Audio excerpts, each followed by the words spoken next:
নমস্কার, আমি নূপুর। আজ আমি বানাবো চানা মশলা, একদম নিরামিষ। ওভেনে কড়াই বসিয়ে দিয়েছি, ওর মধ্যে 2 চামচ তেল আমি দিয়ে নিলাম। তেল গরম হলে তার মধ্যে একটা এলাচ আর দারচিনির টুকরো আমি দিয়ে দিলাম। ওদিকে 2টো টমেটো কেটে রেখেছিলাম, টমেটো 2টো তেলের মধ্যে দিয়ে দিলাম। তার মধ্যে 1 চিমটে নুন দিয়ে ঢাকা দিয়ে দিলাম, যাতে টমেটোগুলো তাড়াতাড়ি সিদ্ধ হয়ে যায়। এখন দেখুন টমেটোটা সিদ্ধ হয়ে গেছে।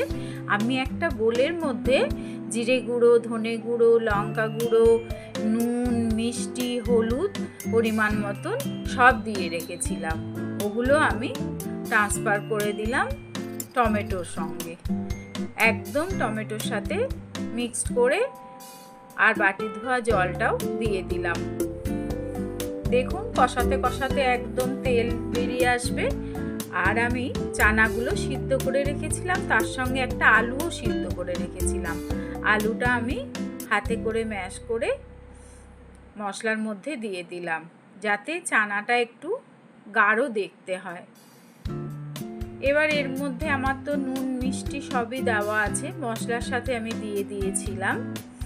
এবার দেব 2 চামচ চানা মশলা। তারপরে ওটাকে ভালো করে আবার নেড়ে চেড়ে কষিয়ে নেব। তারপর আমি দেব 1 চামচ চাট মশলা, যাতে নিরামিষ রান্না তো একটু নুন মিষ্টি খেতে হয়, টক টক ভালো লাগবে। আর দিলাম 1 চামচ গরম মশলা।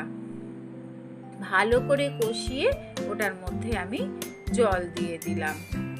ওটার মধ্যে জল দিলাম, চানা সিদ্ধ করা যে জলটা ছিল ওটাই আমি রেখে দিয়েছিলাম, ওটা দিয়ে দিলাম। তারপর ঢাকা দিয়ে দিলাম। এবার ঢাকাটা খুলে 5 মিনিট পর দেখুন আমার চানা মশলা মোটামুটি রেডি হয়ে গেছে। এবার আমি ওটা একটা বোলের মধ্যে ট্রান্সফার করে নেব।